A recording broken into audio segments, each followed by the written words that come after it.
Hello, listeners and audience. I know you are a book lover, and today I'm going to introduce you to another a super powerful author. And I bring in a lot of powerful authors to you. And today we have Zamina with us. And let me tell you a little bit about Zamina. She's a wonderful person. The more you know her, you feel the less you know because she's very deep inside. And yeah, she doesn't open up with everyone, but now the way she's writing a book and she's helping, she's able to reach to a lot of people. So Zamina was born in Kinshasa, which is Congo DRC, and she has roamed around the world. I've been talking a lot to people about global citizens. So they don't belong to a country, rather they belong to the world. Zamina is one of them because she belongs to the world. She's been to African countries. She's been in Canada, US. She's been to Europe. She lives in Dubai now. She goes to Pakistan. She has roots in India from Gujarat. So she's like, everywhere. Her DNA is really a global DNA. So thank you very much, Aminat, for joining us and sharing your thoughts about your book. So we definitely talk about your book, but I want you to, share about yourself, who you are, and just your past, little bit of your past, and so people can understand about you. Thank you, Dr. Kailash. Hello, readers, audience. Um, I was born, as you said, in Africa, but I studied at an American school. Then I went to Canadian University. I have studied many different fields from math to computer science to philosophy to French literature to getting a master's in special education, and so on and so forth. If I list them, it'll bore you guys. But, I spent the last, well, from 2013 to about 2023, taking care of my parents, and, a few others along the way. We were in, Canada, Hong Kong, America, Dubai, and, I've been sick myself, been treated in Congo, Pakistan, and my parents have been treated in Europe. So I have quite a background in being a patient or taking care of patients in different countries. So I lost my mom in 2016 Jan, and I lost my dad in 2021 March. And then I lost my brother-in-law after that, shortly after that in 2022, and his mom in 2022 also. With all the losses that I went through, it took me a while to, go through the grieving process. As you know, it's very difficult. And my mind wouldn't work. And I just felt like I needed to use all this experience in the right way to, help people, because all I know in my life is that I want to help people. So I was like, okay, how do I use this knowledge to reach out and help people? And along came Dr. Kailash. And so I found him on Facebook and joined his course. I always wanted to be a writer. I didn't know how to go about it. And when I met Dr. Kailash, it was like, the gods were with me, and it just flowed. And, now I have this book, Caring for the Carer, based on my experiences with my family. And I wanted to write something because when I was a carer, I felt very isolated. And I wanted to make sure that, people who do this amazing job, it's amazing to take care of your loved ones, but it's very isolating and it can be very difficult. So I wanted to give them something like a companion, a guide, to kind of not feel alone and have some kind of map. Wonderful, wonderful. And I'm when I heard the concept first time, it was a wonderful feeling because this is something taboo, I would say, because no one would care for carers. Everyone would say, patient needs more care. But yes, patient needs a care. Someone who's ill needs a care. But there is someone in the family who is taking care of this person a lot. So entire load is on the shoulder of this person. And as a society, we not only should go and check how the patient is doing, but we should spend some extra time to give gratitude to the person who is going through a lot right now. So it's a very very taboo topic. No one talks about it because sometimes people feel you being selfish and all. So this is a very powerful thing. So Zamin, I wanted to touch upon this feeling of being selfish. If you think on yourself, and how do you deal with that feeling when you're caring for someone who you love, like your parents or your spouse or your kid, something, someone who you deeply loves. And if you think of yourself, then you feel like you're selfish and you don't like it, but it's a guilt. So what's the feeling all about, and how do you take care of that feeling? So when someone gets sick initially, like, when someone you're really close to and love so much, you don't think, you just jump into it. And, all like, especially our Eastern world, like our Southeast Asian and a lot of the different cultures, we're always taught, like, sacrifice, give up your life, always do stuff, which is amazing. You have, like, it's beautiful that we take care of our loved ones. We're always there for them. But when everybody's human, everybody gets tired, everybody needs a break. We need someone to take care of us, or at least we take care of ourselves. But we feel like, how do I say, oh my God, I'm tired of taking care of my parents? It just sounds bad, So I don't know, maybe if I thought about it at the time when I was taking care of my parents, it would have been a bit difficult to say it. But now that I look back, I feel like I can say it. I can speak for people who are carers because I've gone through it. And it was really interesting that I never thought about it while I was going through it. But there was a doctor, I guess he'd seen a lot of carers before, and he was saying that, and I think generally, right, like we say, wear the oxygen mask before you put it on for your children. So it's the same thing here. He was like, you have to take care of yourself. If you don't take care of yourself, then you're no good to anyone else. And because of my background, because of my upbringing, I just didn't understand that. And I think there's a lot of us who don't understand that because we've always been told that being selfish is bad. It's a bad word. You can't even think about it. And you just do for everyone. But eventually our nervous system does collapse.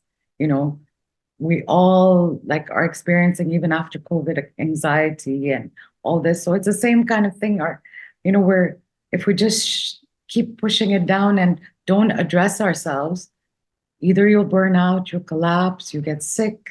There's so many different, consequences to it. So it's very important to pace yourself and take care of yourself in a good way without, harming the patient. I just want to edit here. I remember once I was discussing with Zamina about the same topic, and initially it was for me also, it was difficult to understand why do I need to take care of myself, because I need to surrender, I need to have sacrifice, and it's for my parents and all. Then she gave me a very very powerful analogy, and that changed my perspective. What she knows I love cars, so she said, Kailash, have you seen a car racing? I said, yes, I've seen car racing, because in the kid also, when I was a kid, I used to watch a lot of car racing matches on, which is Ferrari one, I'm talking F1 races and all. And she said, do you know, after every round, in between the race, they halt the car and do a lot of stuff. Don't you think it's a waste of time, because you are in a race? You are racing, but instead of racing, you're halting the car and you're looking at the tires and doing a lot of things. Is it a waste of time?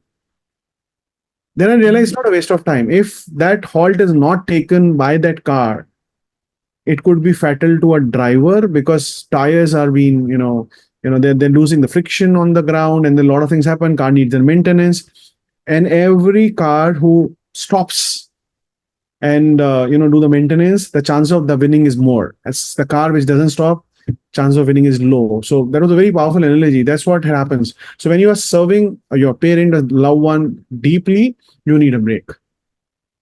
And if you take conscious breaks intentionally, you'll be able to support them better. Okay, that's what it's all about. So it's a very very powerful concept, and I'm very happy that Zamina did not stop here. That okay, it's a book and go and read the book. We're going to talk about the book a little bit more. But the point is here, she also runs support groups. So she's not only read my book and do whatever you need. Yes, that's one part of it. She runs her own support groups where a lot of carers come together. They discuss with each other, and when they know I'm not alone in this world, then they feel relaxed, little bit of relaxed. That yeah, there are a lot of other people like me who are struggling, and we all are together on the journey. So it's a very powerful thing. Now, I will talk about support group, Zamina, but I know you have your book in front of you and you remember your book too. Can you, for our listeners, because I want all the listeners to buy this book, go to amazon.ae, amazon.com, whatever country you are in, go to Amazon and search for this book called Caring for the Carer by Zamina Ali Bhai. So, can you read a couple of names of the chapters for all the readers?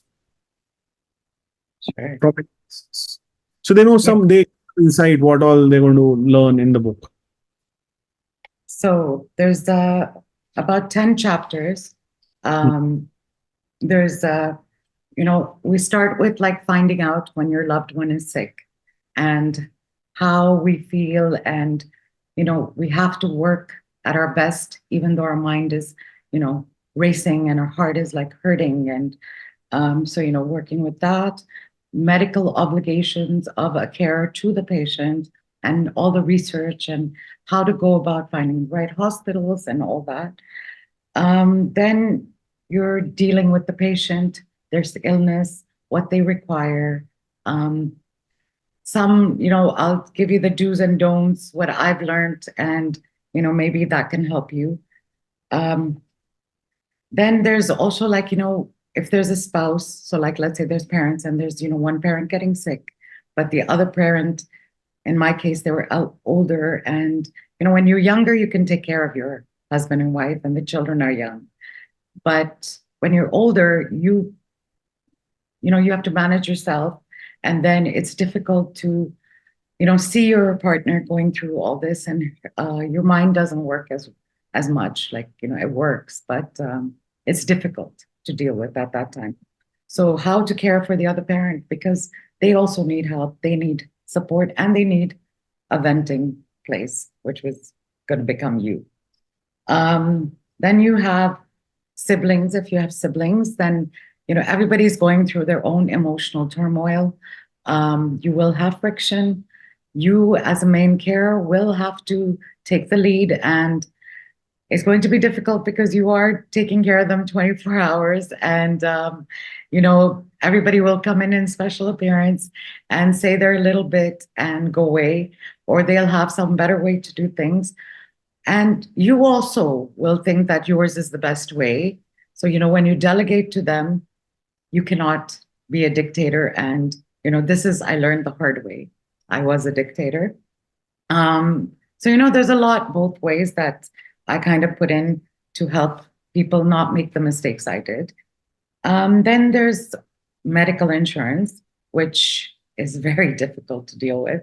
I've spoken to people recently too, and they say like that is just the most frustrating thing, because you pay so much money to them, and then they give you a hard time as if they're doing an S-on, or like a, how do you say it in English? They're kind of doing you a favor rather than you're paying them to actually do this job finally, which you'd rather not have them do.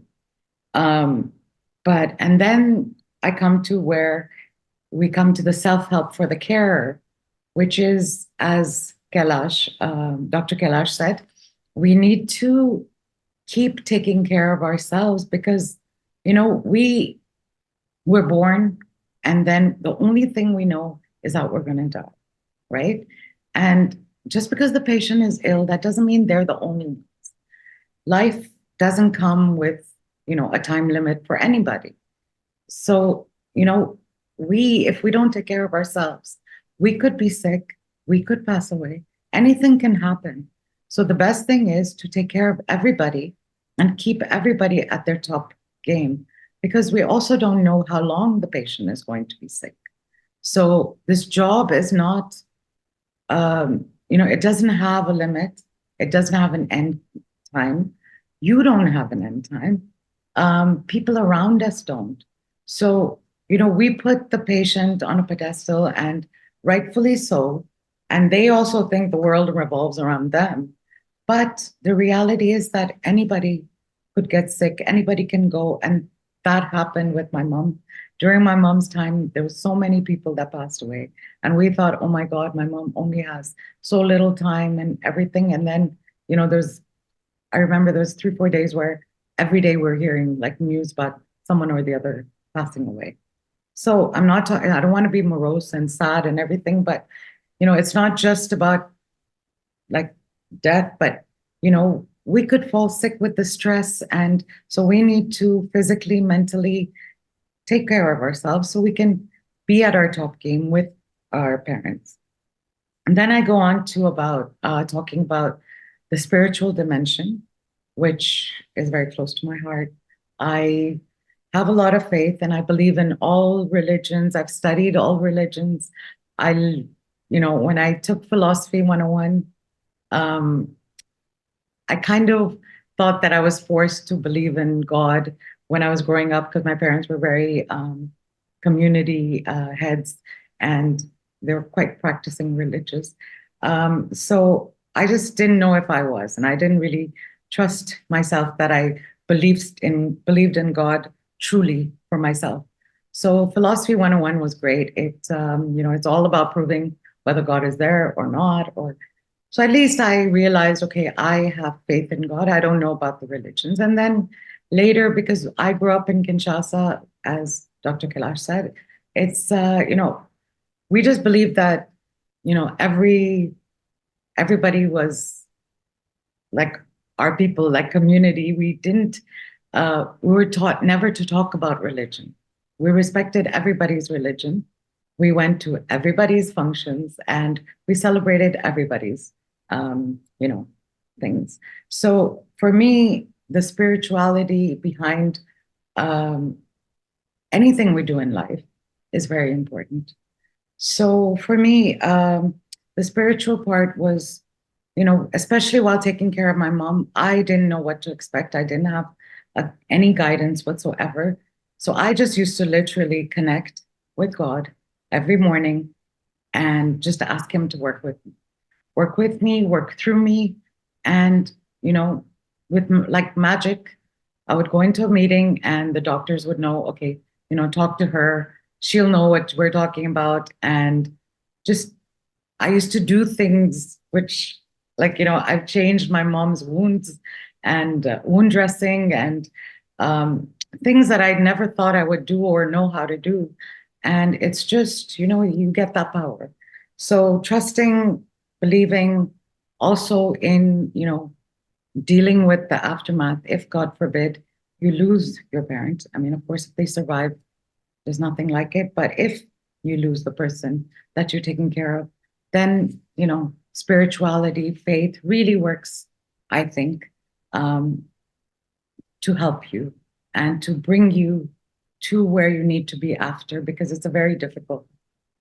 So then I talk about the grief in the next chapter. And then I talk about the uses of knowledge, which I'm trying to do right now with this book. But, everybody has different paths and different ways of dealing and using that knowledge. So, I wish these are the parts where I thought were the most important, that I could, part some knowledge and help people. I Wonderful. hope.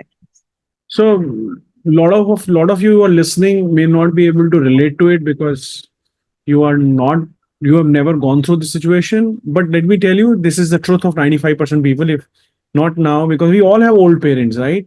And old age, we all know, is a very critical age, and anything can happen. So always remember to have a loving and supporting heart for anyone who's going through such situation, and not only support the someone who's not well, who's ill, but also support the carer.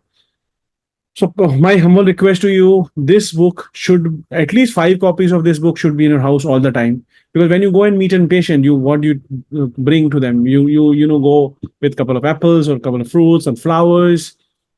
Yes, it's very good, but I would say that any patient you're meeting, go and get a copy of Zamina's book, give it to carer, and when the carer would read this book, sitting in a hospital somewhere, is feeling alone, you are empowering him. So I want you to go to Amazon right now, order 5 copies for yourself, keep it in your house. So whenever you happen to meet someone who needs support, please give this book. And then through book, they will be reaching to Zamina for support and a lot of other things. And Zamina, I also want you to, when I have a request rather, instead of uh, asks, so it's a request that can you do something special for our readers, because I know a lot of them going to buy 5 copies, 10 copies. Some of them will be doctors working in a hospital. They may buy 50 copies, they keep it in a hospital, medical store in the hospital, because this can create a very powerful support system. Can you do something special for our listeners today, for buying this book? Can you do something special? Of course, for Wings publication, I would love to offer 25% off my books for anybody who's watching right now. There will be a link down at the bottom of this screen where you can click and get the book for 25% off. And if you know any doctors or hospitals who you would like to, who you think could benefit from this, please send me a message on my Instagram. And it's caring for care, caring What? underscore underscore So, care. let me share your Yeah, we'll Insta share it down at and the discount code. We'll put it in the description box. So all the listeners, it's a wonderful, thing she is sharing. So books are available at 25% discount for limited time period. You can go to the description box and take the link to buy the book. And what she said is far more powerful. If you know any hospital, and if there is hospital, there are patient, and if there are patient, there are carers. She would be happy to go to meet all the carers together, speak to them, give them power, so they can transfer this power back to the patient. So it's going to be a powerful journey. So you can reach out to her on Instagram profile, follow her, because she keeps sharing important nuggets about this world, and connect her to doctors, hospitals where she can support. So thank you very much for your support, and she has already offered support as well as 25% off this discount. So I also want to know a little bit about the support group you run. So if, let's say, any of the listener has friends, a family, or far off relative who is not well and he knows the carer, if that carer want to join your support group, how should they reach out and how should they join the support group? So we have a support group right now. I will put the link at the bottom. Also, I will provide the link to connect. It's really been interesting how people have been, they started off being really shy, and nobody, like, even when I was going through it, I knew people who had been through the process, but nobody comes up to you and talks to you. So initially, everybody's really scared to open up and be vulnerable, or they feel that they'll be judged. But slowly, once they figured out that it's a safe space and nobody's judging, everybody's sharing and is supportive, they started opening up. And one of the most amazing things that we came up with was, even Dr. Kailash and a lot of others were, they said the good thing that we've come out of this has been like the awareness of, when we go meet someone who's sick, we actually now address the person who's caring for the person. So, we'll ask, how are you to the patient, or we'll ask how the patient is. And then we'll make sure we sit with the carer and ask them how they're doing. And this has come from quite a few people. So I'm just like, it's a small change, but it's such a big change. And I think even for the carers, it must be like, oh my God, why are you asking me? Because unless they've actually gone through the process, they don't realize that they also need that, they're human, we're all human. And we didn't sign up for this. We just got it in our hands, right? So we have other lives happening at the same time. Someone may have children, someone may have, husband and houses and big, like, I don't know, they might be juggling so many things, we don't know. So I would love to even know, like, if anybody has stories they want to share, please share them even below. And, we can connect you with the support group. And I just love to help in any way I can. Wonderful. So when I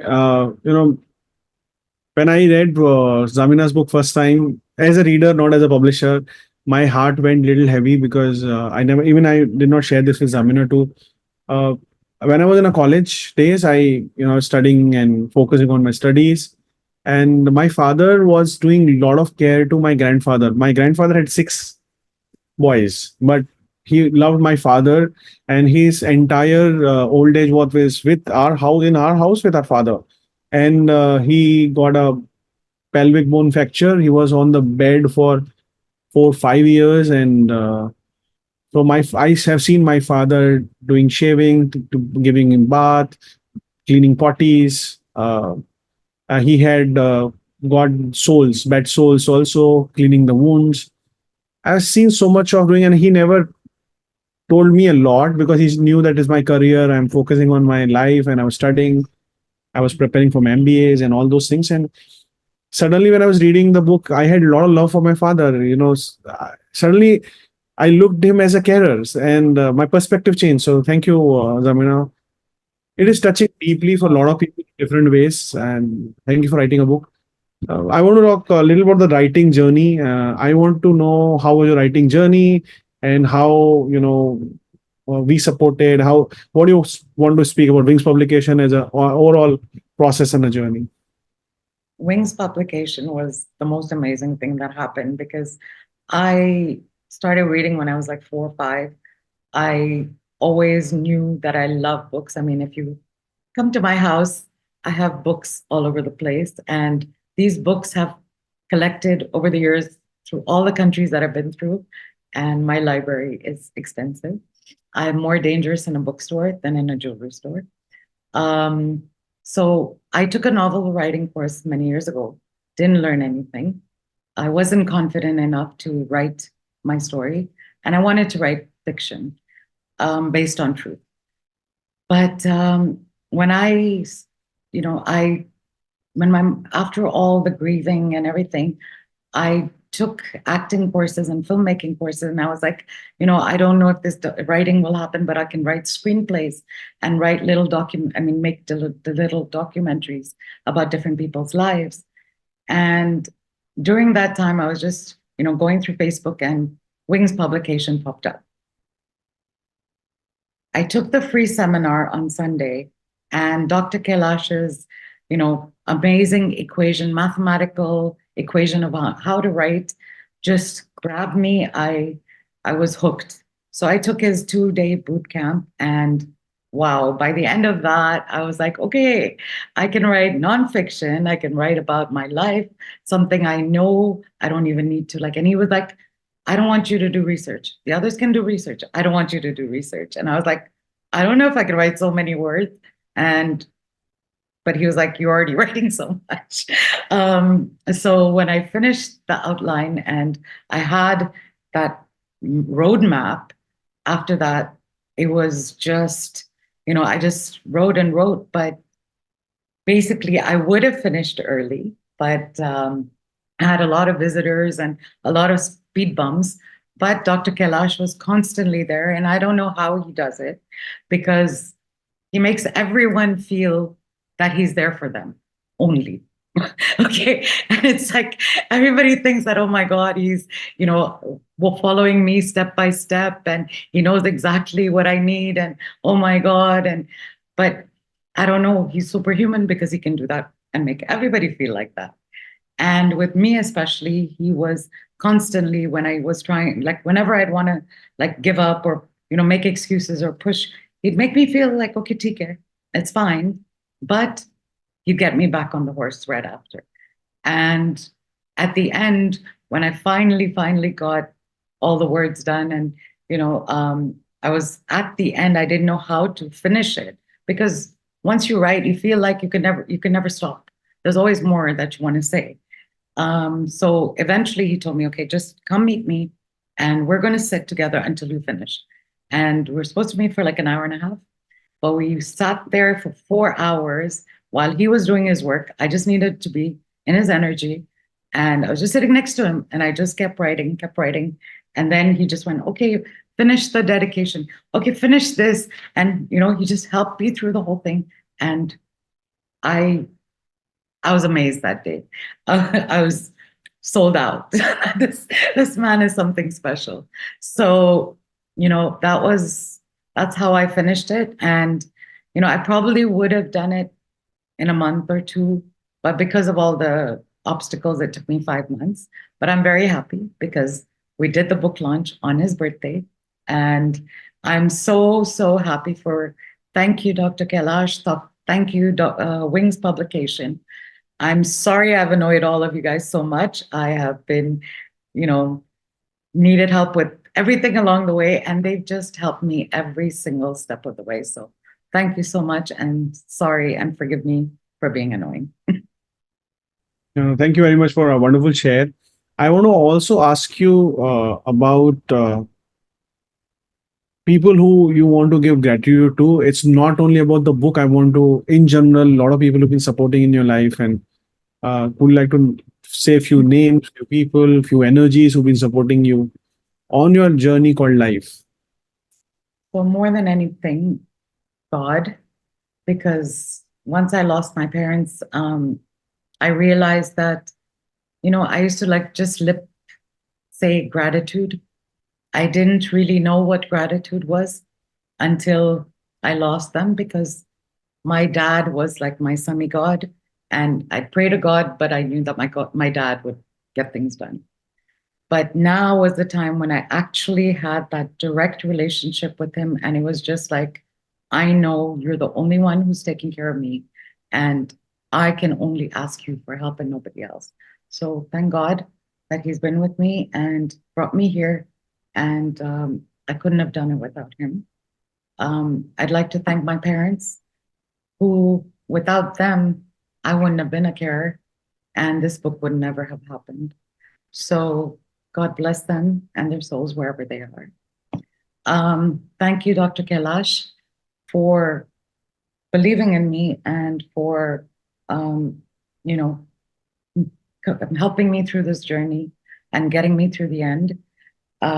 Thank you, Wings Publication, for being so patient, honestly, with the computer stuff. And even though I've done programming and all that stuff long, long time ago, this stuff is hard. So, like all the social media, all this like extra, it's too much. I really thought I would write the book, put it on a shelf, put it wherever it needs to be sold, and forget about it. But, this is amazing. And you guys have held my hand through the process. I would like to thank my siblings for being there for me. We've had our ups and downs throughout the whole experience and throughout our lives, but we've come out on top. And I love you guys. And, all my friends and family and people around me who've just been patient and been, listening to me just like you complain and, rough it out through this book. So, it's all the support and the love around us, and the audience and all the people who are going to buy it and, who believe in me and, who I can help at the end of the day. And I hope God just stays with me and works for me to do all the good things that I can possibly do with this book. So it's such a powerful A way bit of giving. long. No, it's a powerful way of giving gratitude. Thank you very much for sharing. I would like to do a shout out loud.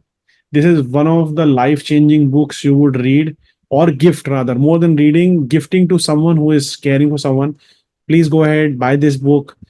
Follow Zamina on Instagram and connect with her. She's a wonderful, powerful personality, and her aura is awesome. So thank you very much, Zamina. Zamina is a very busy person. Somehow I could catch her for the interview, and she could speak to all of us. Thank you very much, Zamina, for joining in. And Thank you. It's my pleasure. Thank you so much. we'll connect again soon with another round of interview and bringing another powerful author to share his world or her world or their thoughts with us. Thank you very much. See you soon again. Bye bye. Bye bye. Bye.